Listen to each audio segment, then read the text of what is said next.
नमस्कार, बंजारा ब्रिक्स में आपका स्वागत है। मैं हूं ज्योति प्रकाश खरे। आज हम आपको एक ऐसे व्यक्ति से मुलाकात करवा रहे हैं जो अनोखी प्रतिभा के धनी हैं। उनका व्यक्तित्व भी अपने आप में निराला है। चलिए मिलते हैं आर.के. अग्रवाल जी से। नमस्कार जी। आपके जो शब्द हैं, हम तो एक बहुत ही साधारण व्यक्ति हैं और ये तो आपका क्या कहना चाहिए साहब जी, हमारा सौभाग्य है कि आप हमसे इस तरह की बातें कर रहे हो। अग्रवाल जी, मुझे बताइए कि आप कहाँ जन्मे, कहाँ आपकी पढ़ाई लिखाई हुई और क्या क्या आपने अचीव किया? देखिए साहब, ये मेरा जन्म स्थान मेरा झांसी है, यहीं का रहने वाला हूँ मैं। और शुरू से ही चूँकि हाई स्कूल इंटर के बाद मैं बाहर चले गया और उसके जाने के बाद में, क्योंकि उस समय इंजीनियरिंग बहुत कठिन होती थी, बहुत ही कम लोग इंजीनियरिंग के अंदर प्रवेश पाते थे। कहाँ से किया आपने? उस समय बहुत ही कॉम्पिटिटिव एग्जाम होता था। तो सबसे पहले मेरे को रुड़की में एडमिशन मिला, तो उसको छोड़ने के बाद मैंने चुना बिट्स पिलानी। तो बिट्स पिलानी में मैंने अपना ग्रेजुएशन किया और सिविल इंजीनियरिंग ब्रांच से मैं 1982 के अंदर पास आउट हुआ। उस 5 इयर्स का इंटीग्रेटेड कोर्स होता था और वो सिविल इंजीनियरिंग से करने के बाद फिर मैंने गवर्नमेंट सर्विस करी। कहाँ? ये government food corporation of India है या और जैसे हमारा पेट्रोलियम का है, तो वो तो सर्विस हम लोगों को उसी समय कैंपस के समय मिल जाती थी। फिर उसके बाद होनहार बच्चों को मिल जाती है। तो मिल ही जाती थी। एक सहारा एक सोच थी कि भाई हमको गवर्नमेंट सर्विस नहीं करना है और हमें अपना कैलिबर उस हिसाब से, वहाँ का एनवायरनमेंट हम लोगों के लिए सूट नहीं करता है, तो उस हिसाब से फिर हम लोगों ने MNCs में ज्वाइन किया, प्राइवेट एमएनसीज। अच्छा। और उसके बाद तो एक सिलसिला चला कि जहाँ इच्छा होती थी वहाँ चले जाते थे। तो लेकिन मन में एक विचार था कि हमें एज ए कंसल्टेंट ही काम करना है, क्योंकि मेरा जो ट्रेनिंग रही है वो मुंबई में रही है। जो पहले मुंबई कहलाते थे कंसल्टेंसी यूनिट थी, जो इरिगेशन है, डैम है, उन सब के स्ट्रक्चर किस तरह से डिजाइन करते, तो एक शौक था। तो उस जमाने में कंप्यूटर आया था। हमारे कॉलेज के अंदर कंप्यूटर हुआ करता था, एक बहुत बड़ा विशाल कंप्यूटर होता था। तो उस कंप्यूटर की ग्रेड में मेरे को बहुत ही एक्सीलेंट ग्रेड मिली, कंप्यूटर और मैथ्स फिजिक्स। लेकिन चांस की बात है कि एक्चुअली में वहाँ का जो सिस्टम है एजुकेशन का, वो ओवरऑल इंटीग्रेशन देता है। तो पूरी फिर आप पढ़ने के बाद, नौकरी करने के बाद आपकी यात्रा तो लंबी है, फिर आप हमारी झांसी कब आए? एक मन में विचार आया कि यार ये हम काम कर रहे हैं, इधर उधर भटक रहे हैं इन कंपनियों में, मैं अपना खुद का काम करूँ। अच्छा। तो चूँकि मैं इंडस्ट्रियलिस्ट फैमिली से रहा हूँ, तो यहाँ आके मैंने देखा कि भाई हमारे पिता के पास पर्याप्त पैसा है, सब कुछ है। तो मैं इसको अपने बुंदेलखंड में, क्योंकि मेरे को मालूम था कि बुंदेलखंड क्षेत्र इतना गरीब है। मैंने तो वो सब हरा देखा था। तो अथाह व्यवस्थाएं देखी थी। वो जिस कॉलेज से पढ़ के आया तो वहाँ पे तो कोर्स सिस्टम से हम लोगों को डिनर मिलता था, लंच का। एक बिल्कुल एक आधुनिक विचारधारा में वहाँ रहे। जिस समय वहाँ पे फ़ोन की सुविधाएं भी जैसे आजकल हो गई, तो उस समय तो एक बेसिक फ़ोन हम लोग पोस्ट ऑफिस में जाते थे। इसके बावजूद हमारा कॉलेज ये अमेरिकन सिस्टम पर बना हुआ था। उस समय की वर्किंग थी, जो चारों तरफ रेगिस्तान के अंदर जाते थे, तो ऐसा लगता था कि उसके अंदर नखलिस्तान बना हुआ है। तो आज की स्थिति में आपका बिजनेस का क्या बैकग्राउंड है, क्या आप कर रहे हैं? बहुत अच्छा प्रश्न, तो उसी को मैं कंटिन्यूशन करता हूँ। जब मैंने अपने पिताजी से बात करी तो वो बड़े सेटबैक में आ गए। हमारा पूरा प्रवास सेट हो गया कि भाई हमने इसको इतना पढ़ाया लिखाया, इन्वेस्टमेंट किया, गवर्नमेंट सर्विस छोड़ के ये फिर से घर पे आ गया। हमारे ससुराल वाले कहने लगे हमने शादी इसलिए थोड़ी करी थी। तो वो सब एकदम से उसमें आ गए, सख्ती में आ गए। तो हमारे पिता, चूंकि हम लोग मारवाड़ी हैं, भाई साहब वो कहते हमारे पिता ने हमको कुछ नहीं दिया तो हम तुम्हें कुछ नहीं देंगे। अच्छा। अब आपको करना हो, मैंने सब कुछ दे दिया, नाउ यू आर आउट। तो उसके उन्होंने मेरे को, मैंने भी कह दिया कि यदि मैं वास्तव में कुछ इंडस्ट्रिस्ट हूँ, स्वयं का करूँगा। तो सब कुछ मैंने अपना एक कंसल्टेंसी का बिजनेस मैंने स्वयं का शुरू किया और एक निश्चित दिशा थी कि मेरे को कुछ करना है, क्योंकि जो चीज़ मैं छोड़ चुका हूँ उसको मैं फिर से प्राप्त। लोगों ने बहुत मेरे साथ कुछ लोग जुड़े ऐसे पार्टनर के, जिन्होंने जुड़ा वो मेरे को एक नया ज्ञान दे के गया। हालांकि उसने अपनी गुरु दक्षिणा बहुत तगड़ी ली मेरे से। हाँ, कई बार बिल्कुल ठीक। मेरा एक अगला सवाल ये भी है कि आपकी इस यात्रा में कुछ ऐसे लोग भी रहे होंगे जिन्होंने आपको सताया, आहत किया होगा। आपने जो शब्द कहा इसको मैं दूसरे ढंग से लेता हूँ। वो मेरे गुरु रहे, वो सदगुरु रहे, जिन्होंने मेरे को उस क्योंकि यदि मैं उनमें सफल हो जाता उस इंडस्ट्रीज में तो आज तकनीकी क्षेत्र में, कंसल्टेंसी के क्षेत्र में नहीं रहता। अच्छा। उन्होंने मेरे पास सब कुछ ले लिया, हाँ। गुरु दक्षिणा के रूप में। हाँ। भाई आप ये समझ लो कि मेरे से कपड़े नहीं है, मेरी गाड़ी, स्कूटर, जो भी मेरे को अपने पिता के स्वरूप में मिला था, सब कुछ उन्होंने छीन लिया। तब मैं अपनी कंसल्टेंसी क्षेत्र में आया कि भाई ये मेरी बुद्धि को नहीं छीन सकता। हाँ। तो एक कमरे में बैठ के शुरुआत करी। तो जहाँ गया तो उन्होंने कहा साहब आप हमारे बैठ जाओ। तो किसी ने हमें ऑफिस ऑफर कर दिया। मैंने उनका एक काम किया, तो मैंने उनसे कहा था मैं ऑफिस जब लूंगा जब मैं किराया दूंगा, फ्री में नहीं लूंगा मैं। और किराया जब दूंगा, चाहे कभी जब भी मेरे को फीस मिलेगी, मैं आपका पहला किराया। परचूनी वाले का भी मैंने हिसाब किताब बनाया, ऐसा मैं उधार सामान लूंगा लेकिन दूंगा जरूर। तो वो पहले पैसे मैंने उनको दिए। लेकिन चमत्कार ऐसा था, उन्होंने मेरे से जो भी काम कराया, किराया उनका था मुश्किल से 1000 रुपए, मैं उनसे 10,000 रुपए ले लेता साल में। अच्छा। तो वो एक यात्रा ये थी कि उनके काम ज्यादा थे और मेरी फीस का किराया बढ़ता गया, मेरा क्लाइंटेज बढ़ता गया। परिवार में कौन कौन है आपके? अभी इस समय मेरे परिवार में मैं, मेरी पत्नी, मेरे 3 बच्चे हैं, 2 लड़कियां हैं बड़ी, और सबसे छोटा मेरा लड़का है मोहित अग्रवाल जी। तो बच्चियों की शादी हो? हाँ साहब, दोनों बच्चियों की शादी हुई। हमारी सबसे बड़ी बेटी है वो मास्टर ऑफ प्लान आर्किटेक्ट है, आर्किटेक्ट भी है और मास्टर ऑफ आर्किटेक्ट भी है। एसपी कॉलेज से उसने किया हुआ है, बहुत बेस्ट कॉलेज है, इंद्रप्रस्थ ITU है दिल्ली से। और उसके जो हस्बैंड हैं वो MNC कंपनी में काम करते हैं, बड़ी अच्छी पोस्ट में है। सेकंड हमारी जो है वो CA का उसका फाइनल हो गया, एक ग्रुप रह गया है। तो वो भी व्यवहार है? वो उसको मेरा दामाद है, वो भी चार्टर्ड अकाउंटेंट है और बहुत अच्छी खासी प्रैक्टिस है झांसी के अंदर। बेटी क्या कर रहे हैं आपके?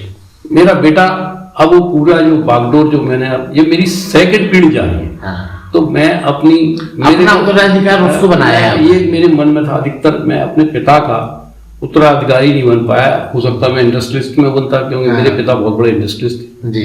लेकिन आज मैं ये कहता हूँ कि ये मैंने इन्वेस्ट किया, तो मेरा एक विचार था शुरू से कि ऐसा ना हो, कई प्रोफेशनल बहुत अपने आप को सिद्ध हो जाते हैं लेकिन वो अपनी टीम नहीं बना पाते, जनरेट नहीं कर पाते। यदि हम अपने पौधे को फलफूल नहीं कर पाएंगे, उसके लिए मैंने अपने बच्चे को मेंटली प्रिपेयर किया कि now you go to the market. तो वो आपकी चरण कदमों पे चल रहा है? नहीं, मैंने उसमें थोड़ा ब्रेक लगाया। आपको पहले बाजार में उतरना पड़ेगा, आपको अपने आप को सिद्ध करना पड़ेगा। तो पहले आपको नौकरी पे जाना। तो उसको मैंने बाहर नौकरी पे राइट्स में भेजा और MNCs में कंपनी में, यानी अपने आप की अपनी पहचान बना। उसके बाद वो चूंकि वो आपके पैरामीटर में खरा उतरा। अभी आप देखिए साहब, परीक्षा का दौर चल रहा है, पिता है, पिता कभी भी संतुष्ट नहीं होता। हमारा एक्सपेक्टेशन हमेशा ज्यादा है। हम कभी भी ये नहीं कहेंगे ना आई एम सेटिस्फाइड, अंदर से मैं सेटिस्फाइड हूं लेकिन आई कैन नॉट रिफ्लेक्ट। और उसको मैं मेंटली प्रिपेयर करे हूं कि जैसे मेरे पिता ने कहा कि नाउ आई किक आउट, पिता को कुछ नहीं मिलेगा, वो बच्चा भी उसी तरह से मेंटली प्रिपेयर्ड है। कभी कभी तो मेरे को वेट कर देता है कि जब ये रामलीला, मैं इसकी चक्कर में नहीं हूँ आपकी, ये समय होता है झूला, जैसे हमारे कहते हैं झूला उठा के मैं अपना खुद का एस्टेब्लिश कर सकता हूँ। बड़ा मेरे को कॉन्फिडेंस मिलता है कि बच्चे के अंदर दम है, लेकिन मन में डर भी रहता है कि ऐसा ना हो ये झूला छोड़ के संरक्षण रखना पड़ता है। तो अनुराग जी, एक बात दिलचस्प सवाल मेरे दिमाग में आ रहा, आपकी फिटनेस और आपकी उम्र को देखते हुए ऐसा लगता है जैसे आप अभी भी जवान हैं। ये कौन सा पदार्थ खा रहे हैं वो बताएं। ऐसा है, आपने बहुत अच्छा प्रश्न पूछा। जब हम कॉलेज में पढ़ते रहे पिलानी के अंदर, तो हमारे यहाँ क्या था कि अनअसाइंड ब्रांच थी। अनअसाइंड मतलब हम लोगों को ये भी नहीं मालूम था कि करके ना हम इंजीनियरिंग में प्रवेश करेंगे, हो सकता है इकोनॉमिक्स मिल जाए। तो वहाँ पे बहुत सारे लोग हैं सुसाइड कर लेते थे। कंपटीशन IITs में उस समय बहुत कंपटीशन होता था। तो हमारी लाइफ हमेशा कॉम्पिटिटिव रही है। हमने जो भी एजुकेशन प्राप्त करी है वो कंपटीशन है, जो भी सिद्धियां प्राप्त करी अपने स्वयं के दम पे करी। ये नहीं कि किसी ने हमें स्कूल फिटिंग करी। वो हमारा गर्व और स्वाभिमान अभी भी है। तो वो हम तो उसी का नूर आपके चेहरे पे दिखता है। उसमें उसके साथ में हम, बिल्कुल सही कहा आपने, और उसके साथ साथ मैं कॉम्पिटिटिव रहता हूँ। मेरा बच्चा मेरे को अनुसरण जब करेगा, वो फॉलो करेगा जब वो देखा कि मेरा पिता उस तरह से फॉलो करता है। यदि मैं हार्ड वर्कर हूँ तो भी वो हार्ड वर्कर बनेगा, क्योंकि मैं ये अपने कंफर्ट के लिए करता हूँ। एक सबसे बड़ी विचित्र बात है कि जो व्यक्ति कंफर्ट के लिए जीता है उसे कंफर्ट कभी नहीं मिलता। जो इजी लाइफ के लिए सोचता है उसे इजी लाइफ नहीं मिलती। और जो आदमी हमेशा डिफिकल्ट या कॉम्पिटिटिव और डिफिकल्ट की रास्ते में टेरेन में रहने की कोशिश करता है उसको कभी दिक्कत आती नहीं। मतलब अगर जी अच्छा, अब मैं एक सवाल और दिलचस्प पूछते हैं आपसे कि आपकी शौक क्या क्या है? बहुत बड़ा प्रश्न पूछा आपने। देखिए साहब, मैं सुबह लगभग जो है 4 बजे उठता हूँ। 4 बजे की मैं 10 मिनट पहले से उठता हूँ। ठीक मेरी घड़ी के सुई 4 बजे पर उठ जाती है। 4 बजे उठने के बाद में मैं अपना दिनचर्या सब करने के बाद में 5 बजे अपना म्यूजिक पे बैठ जाता हूँ। रियाज जिसे कहते हैं। अच्छा, म्यूजिक आपका शौक है? म्यूजिक मेरा शौक है। तो गाते हैं या सुनते हैं? मैं साहब वो प्रैक्टिस करता हूँ। अच्छा अच्छा, खुद की प्रैक्टिस करता हूँ। ये मैं पब्लिक के लिए नहीं करता हूँ, हाँ। अपने फेवर करता हूँ कि जिससे कि मेरी म्यूजिक की हॉबी देख के मेरे बच्चे उससे प्रेरित हो। हाँ। तो मेरे बच्चे भी उसके बाद उनकी मैं इसमें ऑनलाइन क्लासेस लेता हूँ। अच्छा अच्छा, ऑनलाइन जो बेस्ट हमारे प्रोफेशनल्स हैं बहुत हाँ। हाईली, उनसे मैं ऑनलाइन क्लासेस लेता हूँ। उनके अच्छा। साथ मैं रियाज करता हूँ। क्योंकि रियाज एक ऐसी चीज है, वह आपका एक बहुत अच्छा प्रश्न है कि मेरी सबके अंदर एक्सीलेंट ग्रेड आया है, लेकिन म्यूजिक के अंदर मेरा डी आया है। जबकि मेरे लोग साथी थे वो म्यूजिक कोर्स इलेक्टिव में इसलिए लेते थे कि उनको उनका ग्रेड बढ़ा है, जबकि मैंने म्यूजिक लिया तो मेरा ग्रेड खराब हो गया। म्यूजिक के अलावा आपके और कौन कौन से शौक हैं? दूसरा है मैं जिम एक्सरसाइज करता हूँ। अच्छा, तभी फिटनेस आपकी बढ़िया है। फिट करता हूँ एकदम। क्योंकि मैं ये बिल्कुल नहीं पूछूंगा आपसे कि आपकी उम्र कितनी है। देखो साहब, कुछ चीजें ऐसी होती है ऑन रिकॉर्ड, वो छुपाई नहीं जा सकती। हाँ। फिर भी कई बार मैं अपने बच्चों के साथ जाता हूँ तो मेरे स्कूल के साथी है, उनके बोलते थे कि आपके बड़े भाई साहब हैं। हाँ। तो आप उससे अंदाज लगा आपको सकते बहुत हैं। अच्छा लगता है उस समय? सब बड़ा एक आत्मा को प्रेज होता है, एक आनंद मिलता है कि now I am still fit. तो महिलाओं के बारे में तो कहा जाता है कि वो उम्र छुपाती हैं, तो आप भी छुपाते हैं? नहीं, देखिए साहब, यहाँ पे थोड़ा सा जो एजेड पर्सन है, यदि वो उम्र छुपा नहीं रहा हूं, मैं ये रिफ्लेक्ट कर रहा हूं कि देखिए मैं भी इतना फिट हो सकता हूं, आप भी हो सकते हो। ये मेरा एक इंटेंशन है मोटिवेशन का, कि मैं मोटिवेट करता हूं अपने बच्चों को। मैं उन बच्चों के साथ कम्पीट करता हूं, इसलिए नहीं करता कि मेरा उनकी प्रति ईर्ष्या है, मैं मोटिवेशन के लिए दिखाना चाहते हैं कि हम भी कुछ आप भी है हाँ। और मैं आपसे पीछे नहीं हूँ। हाँ। और कई बार मैं देखता हूँ कि बच्चे बहुत जल्दी लर्न करते हैं, पिकअप करते हैं। हाँ। मेरा उन चीजों में उतना पिकअप नहीं हो सकता है कि मेरे को उसमें 4 बार प्रयास करना पड़ता है, वो फर्स्ट टेक में कर लेते हैं। हाँ। मेरे को 4 टेक करना पड़ता है, तो हाँ। बच्चे मेरे से साथ खुश होते हैं, मैं भी उनके साथ खुश होता हूँ कि देखो दे रिगार्ड, दे रिस्पेक्ट मी। उन्हें महाराज जी, नया साल शुरू हो गया है, इस साल आप क्या नया धमाका करने वाले हैं? सर हमारे लिए हर साल हर दिन नया है। हाँ। हर दिन को हम अपना वो मानते हैं, और जब हम सुबह ध्यान करके प्रक्रिया से उठते हैं, अपना मैं मेरी पूजा पद्धति अलग है, मैं ध्यान करता हूँ परमात्मा का, उसमें देखता हूँ कि हमारे अंदर क्या कमियां हैं, और ये हम करते हैं सहज योग। सहज योग की कुंडली जागरण जिसे कहना चाहिए। तो हम लोगों के शरीर में वाइब्रेशन से एक ऑरा बन जाता है, तो हमें महसूस होता है कि हमें क्या करना है।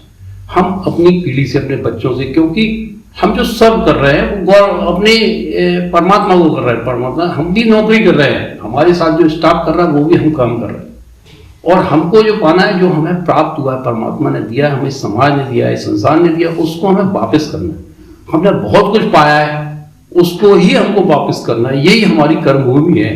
और जो कुछ एक सबसे बड़ी बात है कि लोग कहते हैं साहब मरने के बाद आपको स्वर्ग मिलेगा, जी मिलेगा। हकीकत में जो ज्ञान आप प्राप्त करते हैं, जो आपकी इस कुंडलिनी के अंदर जो सेव हो जाता है, वो जन्मों जन्मों तक उसका विकास होता है। शरीर बदल जाता है, आत्मा जब बदलती है, जब अपना नया चोला पहनती है, तो उस कुंडली के अंदर रिकॉर्ड जैसे टेप रिकॉर्डर होता है, उसके अंदर आपकी जो वो चिप है, वो प्रतिभा जो होती है, जो आपने प्राप्त करी है, उसके बाद वो इंक्रीज होगा। कई बार देखा होगा कि अगले बच्चे पैदा होते हैं जो उनके अंदर बहुत प्रतिभा होती है, वो उसके जन्म की प्रतिभा नहीं है, उसके पिछले जितने भी उसने जन्म में किए हैं। और दूसरा क्या है, मरने के समय, जैसे आपने भगवत कथा भी सुनी होगी, आध्यात्मिक, जो आपकी प्रबल इच्छा होती है उसी तरह की गति आपको मिलती है, उसी तरह का लोक आपको मिलता है, उसी तरह का परम लोक मिलेगा। यदि आप चाहोगे कि मैं अगला जन्म मेरे को मिले, या तो आपको अगला जन्म मिलेगा, तो वो काम चूंकि आपने चाहा था, आपकी इच्छा थी, प्रबल इच्छा थी, इसलिए परमेश्वर आपको फिर से जन्म देगा, उस तरह का वातावरण देगा। हरराज जी, कोई ऐसी इच्छा जो आपको लगता है कि पूरी होनी चाहिए और उसमें व्यवधान आता हो आज के संदर्भ में? सर मेरे को तो आप ऐसा प्रश्न पूछ रहे हो, व्यवधान नाम की कोई चीज होती ही नहीं है, क्योंकि ये संसार है, संसार बना ही इसीलिए यदि हमारे अंदर व्यवधान नहीं हुआ तो हमारे अंदर शरीर की जो बॉडी है, जो हमारी इच्छा शक्ति है, हमारी इच्छा शक्ति के अनुसार कर्म शक्ति बनती है। यदि हमारी इच्छा होगी तो कर्म अपने आप जहां जाएंगे आपके वातावरण उसी तरह के मिल जाएंगे। आप देखेंगे चमत्कार, आप जहां जाएंगे वो दरवाजे खुलते चले जाएंगे। हनुमान जी को कैसे लोग पसंद नहीं आते, किस तरह के लोग आपको आहत करते हैं? सबसे बड़ा प्रश्न ये है कि कोई आहत करता ही नहीं है। परमात्मा की कृपा है, वो आ ही रही है।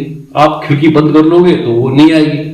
आप चलते जाओ, जैसे मस्त हाथी होता है ना, आप चलते जाइए और आप देखेंगे कि कोई भाग रहा वो कुचलते चले जाए, आप चलते जाओगे।